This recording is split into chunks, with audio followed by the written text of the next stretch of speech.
बिस्मिल्लाहिर्रहमानिर्रहीम। अस्सलाम वालेकुम डियर स्टूडेंट्स। उम्मीद है आप तमाम लोग खैर खैरियत से होंगे और आपकी फैमिली भी ठीक ठाक होंगी। आज हम क्रेडिट मैनेजमेंट का 7 लेक्चर स्टार्ट करने जा रहे हैं।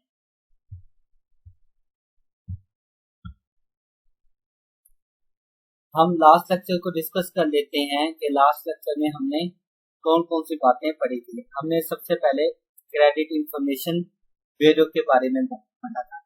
क्रेडिट इंफॉर्मेशन ब्यूरो के बारे में मैंने जैसे आपको पहले भी बताया था कि स्टेट बैंक ऑफ पाकिस्तान के अंदर हमारा ये क्रेडिट इंफॉर्मेशन ब्यूरो काम करता है, जिसका मेन पर्पस हमारी क्रेडिट हिस्ट्री को मेंटेन करना, जितने भी क्रेडिट एक्टिविटीज होती हैं, हम जिससे फाइनेंशियल इंस्टीट्यूशन से क्रेडिट लेते हैं, वो क्रेडिट हमने कितने का लिया, कितने का हमने रिटर्न किया, हम सही तरीके से अपने क्रेडिट को हमने मैनेज किया है यानी कि रिटर्न किया या नहीं किया, हम कोई डिफॉल्ट तो नहीं है। ये सारी की सारी चीजें हमें क्रेडिट इंफॉर्मेशन ब्यूरो के अंदर रिकॉर्ड होती हैं। और ये बाद में जब हम क्रेडिट के लिए अप्लाई करते हैं तो क्रेडिट इंफॉर्मेशन ब्यूरो से हमारे हिस्ट्री को चेक किया जाता है, रेट किया जाता है। रेट करने के बाद फिर हमें ये फैसला किया जाता है कि आया इसे नेक्स्ट क्रेडिट देना चाहिए या नहीं देना चाहिए।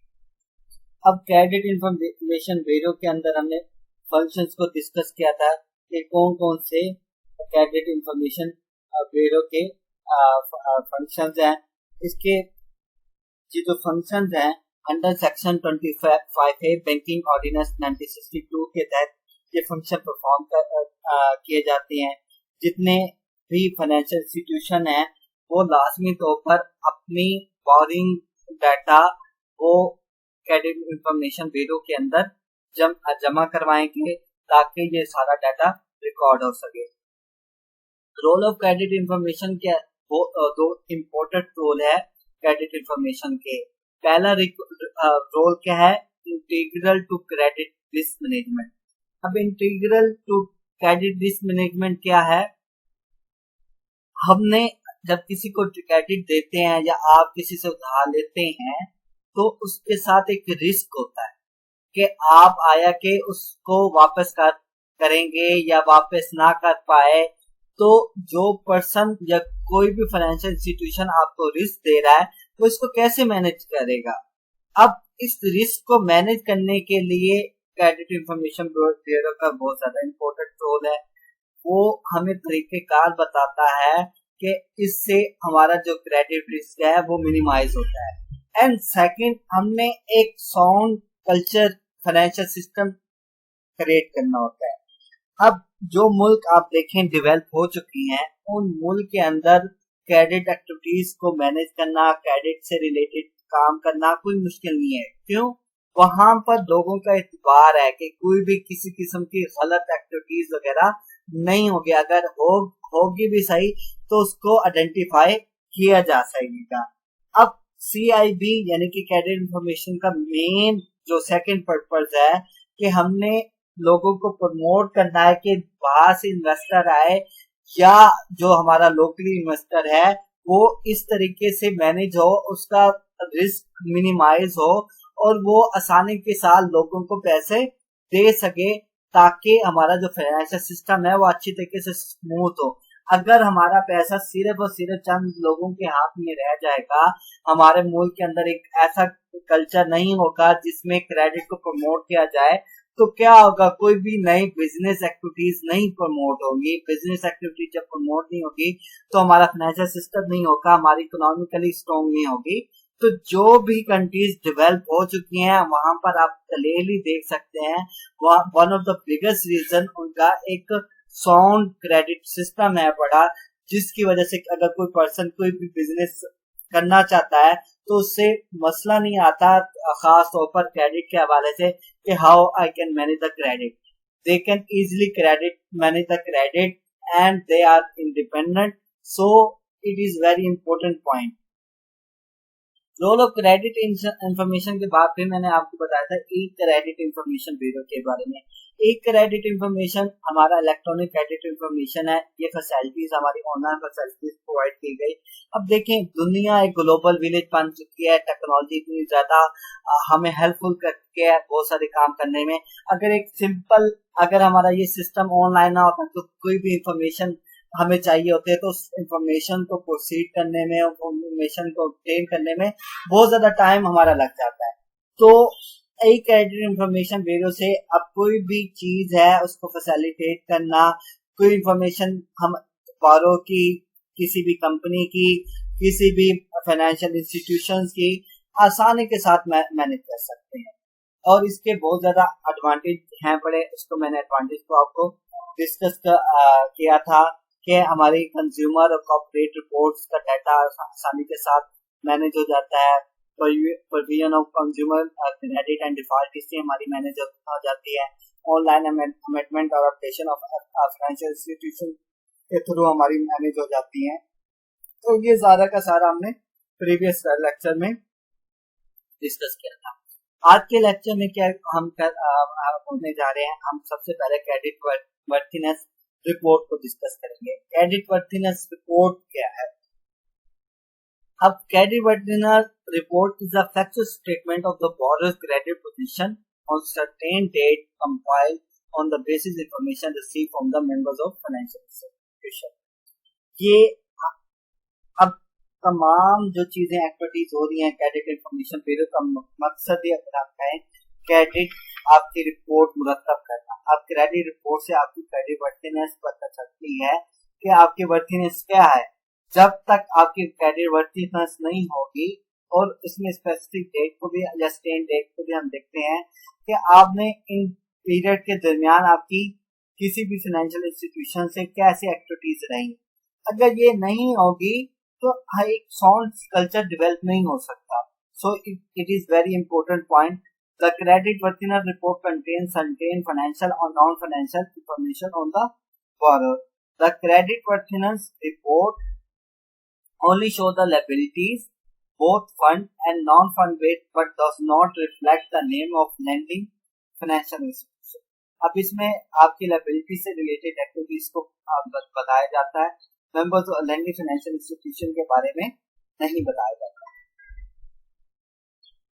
अब क्रेडिट वर्थीनेस रिपोर्ट में इंक्लूड क्या क्या होता है और क्या क्या इंक्लूड नहीं होता, हम देखते हैं क्रेडिट वर्थीनेस में क्या क्या इंक्लूड नहीं होता। A credit worthiness report does not include race, income, religion, political affiliation, ethnic background, medical history, private affairs, details, bank deposit account details, or other information not related to credit. अब ये क्यों नहीं include होता? इसकी वजूहात है कि जिसकी वजह से ये चीजें इंक्लूड नहीं होता। आपकी इनकम क्या, हमें अभी इससे कंसर्न नहीं होता। रिलीजन क्या है आपका, इससे नहीं। आपकी पॉलिटिकल एफिलिएशन है, नहीं है। अगर ये चीजें हमें पता चल जाए तो हमारा जो डिसीजन होगा वो बायसनेस के ऊपर होगा। बायसनेस से मुराद हम फेवरिज्म करेंगे तो ये फलाम, ये मेरी नस्ल का बंदा है, ये मेरे रिलीजन का बंदा है, या इसकी फलाम पॉलिटिकल एफिलिएशन है, या इसकी मेडिकल हिस्ट्री ये है। ये सारी की सारी चीजें हमें एक साउंड क्रेडिट सिस्टम को प्रमोट नहीं करती। 5 C's ऑफ क्रेडिट मैनेजमेंट। अब अगला इंपॉर्टेंट पॉइंट है हमारा 5 C's of credit management. 5 C's है क्या? अगर मैं आपसे कोई इंडिविजुअल, आपके दोस्त भी होंगे, आपके फैमिली मेंबर्स भी होंगे, और भी आपका लोगों से साथ मिलना जुलना है। अगर आपका दोस्त आपसे जब पैसे मांगता है कि यार मुझे ये कुछ पैसे उधार दे दो, तो आप किन चीजों को मद्देनजर रखते हुए आप उधार दे देते हैं? आप क्या किसी चीज को मद्देनजर रखते हैं?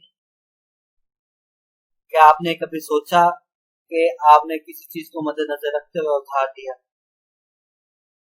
हम मोस्टली अपने दोस्त या अपने बाप में जब क्रेडिट ले रहे होते हैं तो हम unintentionally 5 C's of credit management को जरूर मद्देनजर रखते हुए क्रेडिट दे रहे हैं। लेकिन जितने भी फाइनेंशियल इंस्टीट्यूशन हैं वो तमाम के तमाम जब आपको क्रेडिट दे रहे होते हैं तो वो 5Cs को इंटेंसिव तौर पर वन ईच स्टेप्स को वेरीफाई करते हैं और इन सब के ऊपर फिर स्कोरिंग होती है, फिर डिसीजन होता है कि आपको क्रेडिट मिलना चाहिए या नहीं मिलना चाहिए।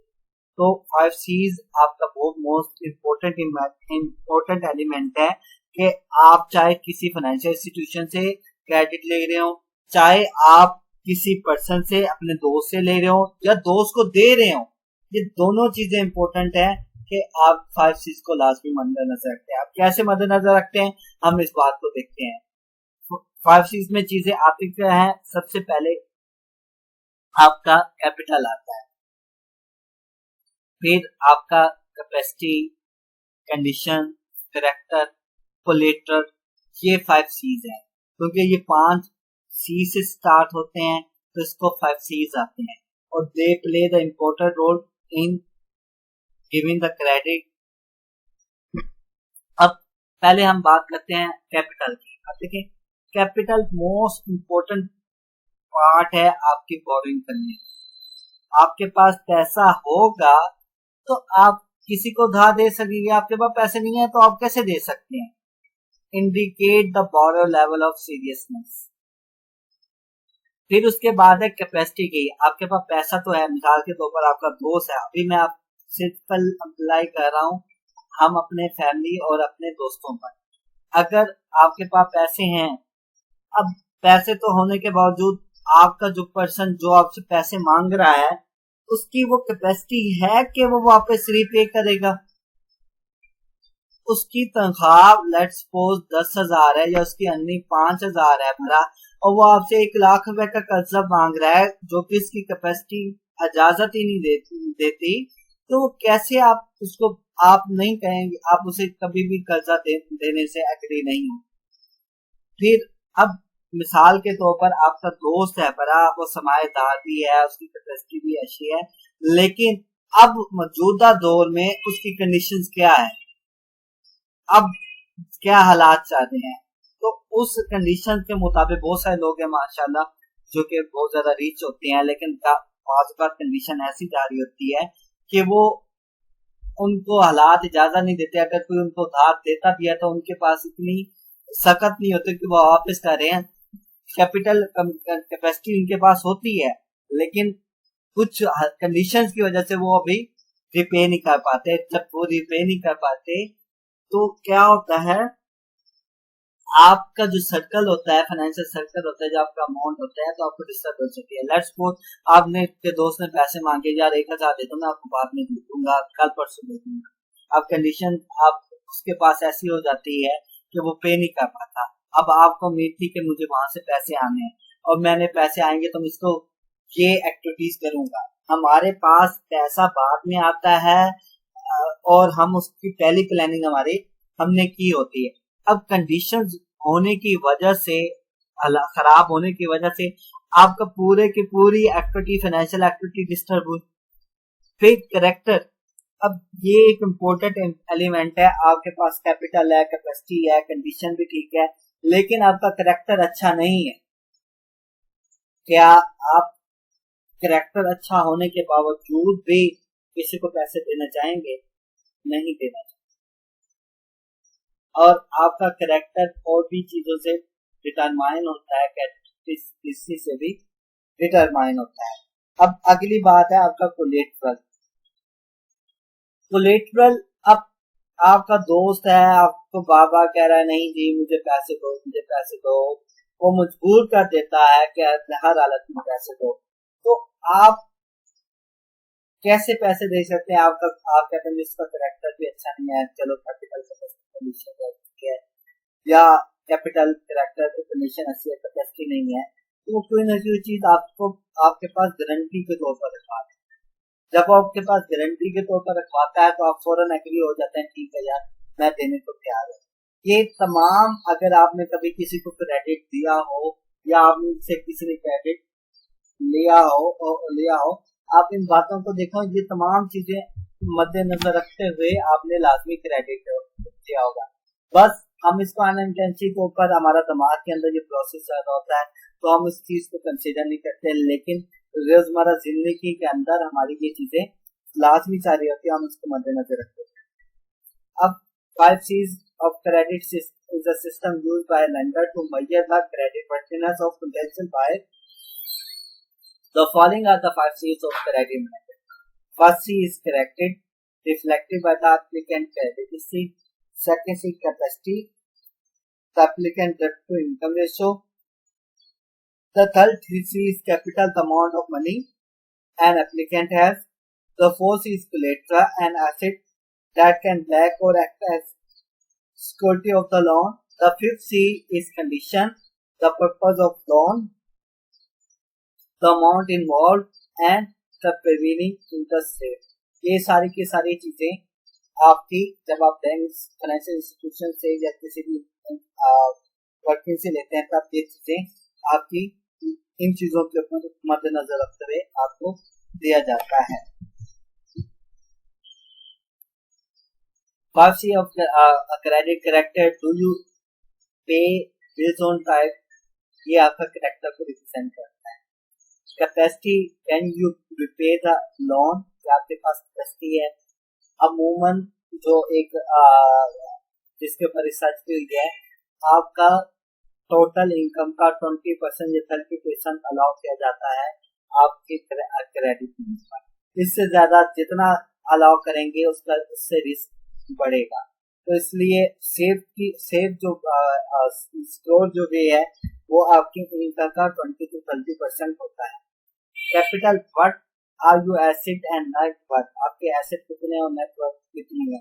आपके एसेट अगर ज्यादा है, नेट वर्थ ज्यादा है, आपकी सैलरी चाहे कम है, तो इस बात को मद्देनजर रखते हुए जब आप एक बड़े लोन के लिए अप्लाई करती हैं तब भी आपको लोन अप्रूव किया जाता है। तो lateral, what asset do you have secure the loan, जो बड़े बड़े आपके लोन होते हैं उनकी सिक्योरिटी के लिए आपके पास कुछ न कुछ एसेट्स वगैरह प्लस या मोटाइज लाजमी करवाने होते हैं, ताकि अगर खुदा ना खासा आप पैसे रिपेमेंट ना कर पाए तो इन चीजों को मद्देनजर रखते हुए उन एसेट को बेचकर आपको रिस्क को मिनिमाइज किया जाए। Condition, lenders will review how general economic conditions will affect your ability to repay the loan. Character, when lender evaluate character, they look at stability. For example, how long you lived at current address, how long you have been your current job.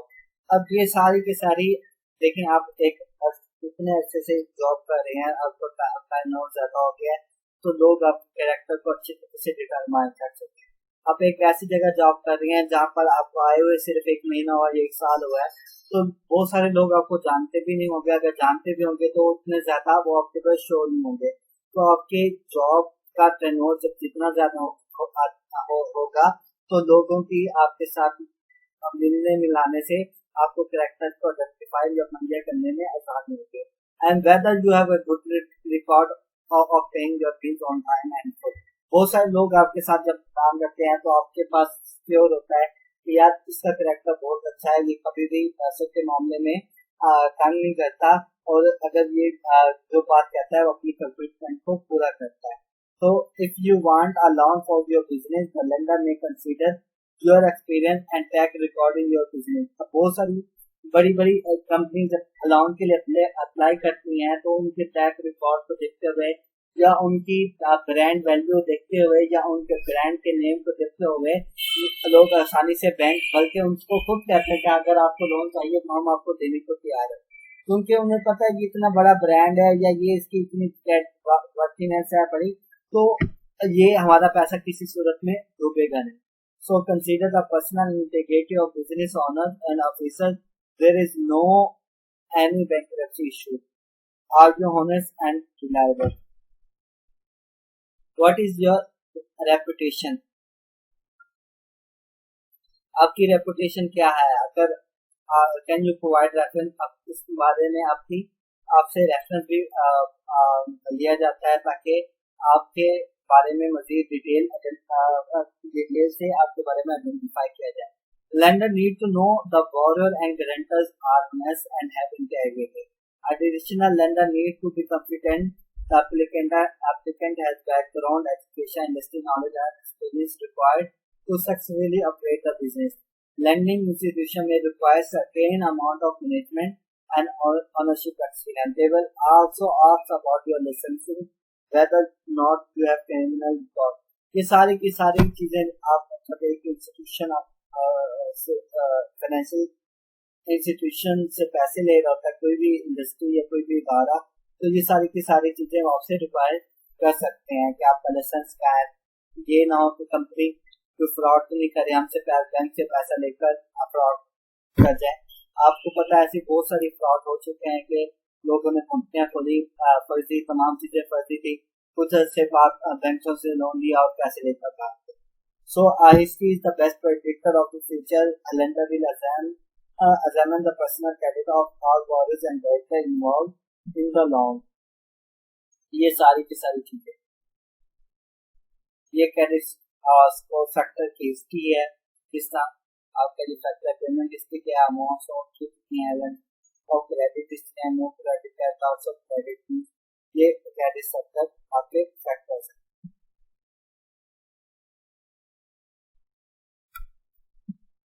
अगला point हमारा capital है। जितना business, कोई भी business बगैर capital के काम नहीं कर सकता, सो कैपिटल आपका बहुत ज्यादा इम्पोर्टेंट पार्ट होता है। कैपिटल आपका किन तरीकों से आपका आप उसके अंदर कैपेबिलिटीज कितनी है, कितना आपका ओनर्स इक्विटी कितनी है, ये सारा का सारा आपका कैपिटल का काम। ठीक, कैपेसिटी है, आप जो capacity of credit management is also called capital. Simply why capacity is ability to repay loan. मैंने पहले भी बता चुका हूँ कि आप एक चीज को क्या कैपेसिटी रखते हैं या नहीं है। अब एक बंदे की इनकम 10,000 है, वो आपसे 1,00,000 का मांग रहा है, तो how he repay the loan, उसकी क्या क्या सोर्सेज है, हाँ वो उसके एसेट बहुत ज्यादा है या लार्ज है लेकिन फिर उसे लोन चाहिए, तो इस बिहाफ पर भी कंपनी डिसाइड कर देती है। तो ये एक इम्पोर्टेंट है। कैपेसिटी के बाद कोलेटरल है। कोलेटरल आपका, हम कोई ना कोई चीज हम एसेट के बदले हम देते हैं। Collateral refer to any asset of borrower, for example a home that a lender has a right to take ownership of and use to pay the debt if the borrower is unable to make the loan payment as agreed. Some lender may require a guarantee in addition to collateral. A guarantee means that another person signs a document promising to repay loan if you can't. ये सारी की सारी चीजें हमारी collateral में आती हैं। Collateral के बाद एक कंडीशन है पड़ी। कंडीशन आपकी अगर अच्छी है, इसमें कंडीशन में हमारे मुल्क के हालात भी देख लेते हैं कि फाइनेंशियल कंडीशन कहती हैं, ये सारी की सारी इंडस्ट्री का क्या है, ये सारी की सारी चीजें हमारी कंडीशन में आती हैं। तो अब आप देख सकते हैं आजकल के जिस तरीके से हालात चल रहे हैं, तो लोग किसी भी सूरत में चाहे अपनी की बात अच्छी है, यानी कि आपके दोस्तों में बात अच्छी है, तो हालात खराब होने की वजह से लोगों को बोरो करने में बहुत ज्यादा मसला है। उम्मीद है आपको ये तमाम बातें समझ आ गई होंगी। अपना ख्याल रखें।